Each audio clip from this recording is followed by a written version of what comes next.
Lucy was heartbroken when she learned that her friend Angela had taken her own life. She could not understand it.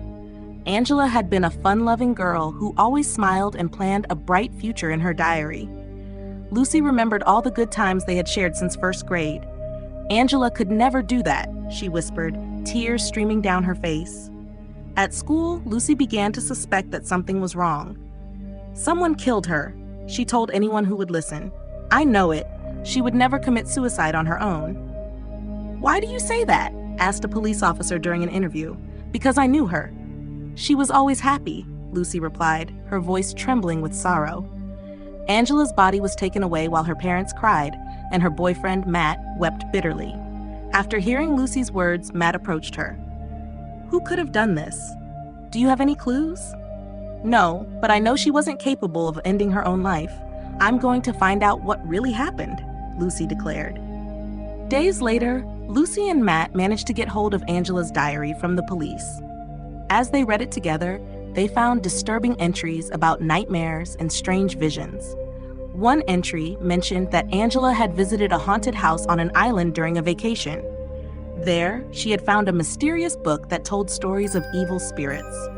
The diary revealed that after reading the book, Angela was tormented by horrifying nightmares and ghostly figures.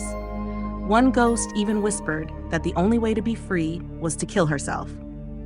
Confused and desperate, Angela had followed the ghost's advice. Determined to learn the truth, Lucy and Matt searched Angela's room and discovered the mysterious book hidden under her bed. With shaky hands, they opened it and began to read together. Almost immediately, they both felt a chill. Their eyes widened as horrifying visions filled their minds. Nightmares plagued their sleep, and ghostly figures haunted their days. "We have to get rid of this book," Lucy cried one night as she awoke in a cold sweat. "Yes, before it drives us mad," agreed Matt. They tried burning the book in a fireplace, but the flames did not touch its pages. Desperate, they threw it away, only to find it mysteriously reappear on Lucy's bedside table the next morning. "Why won't it burn? Why does it keep coming back?" Matt asked, his voice full of fear.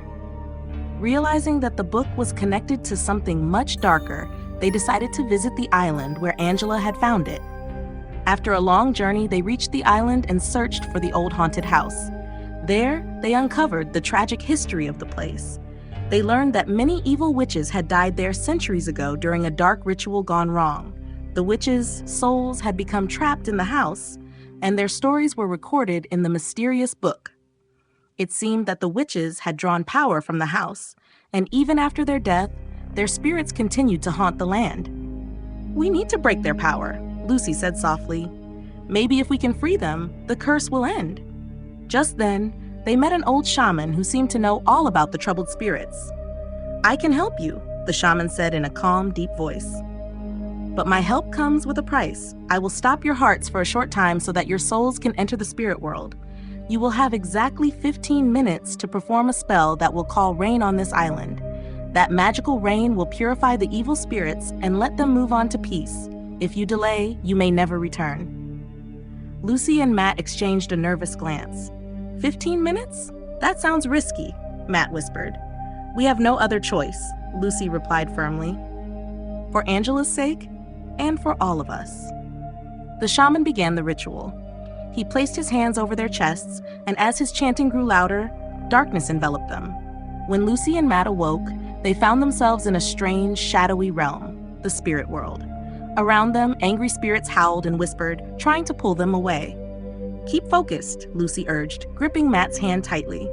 "We must complete the spell." They chanted the ancient words the shaman had taught them. The spirits tried to disturb them, whispering, "Stay with us. Give in to despair." But slowly, dark clouds gathered overhead. Soon, heavy rain began to pour down on the island, its drops shimmering with magical light. The rain washed over the haunted house, and one by one, the tortured voices of the witches faded away. The oppressive presence lifted, replaced by a calm, cleansing energy. When the rain stopped, Lucy and Matt were returned to the island by the shaman, their hearts beating normally again. Determined to end the curse, they took the mysterious book to a pyre.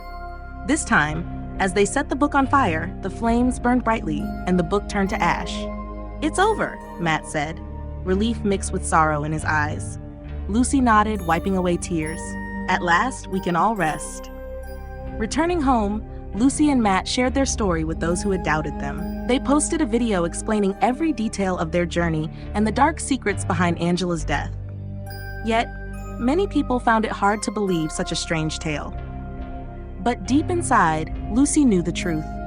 Angela's suffering, the haunted house, the cursed book, and the powerful ritual would never be forgotten by those who had seen it with their own eyes.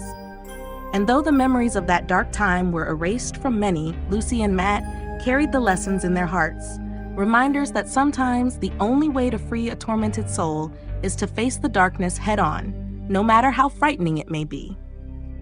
If you enjoyed this story, don't forget to like the video and subscribe to my channel for more thrilling tales. I also write novels in different genres like sci-fi, fantasy, and horror. If you'd like to check them out, click the link in the description below. Thank you for watching, and stay tuned for more exciting stories.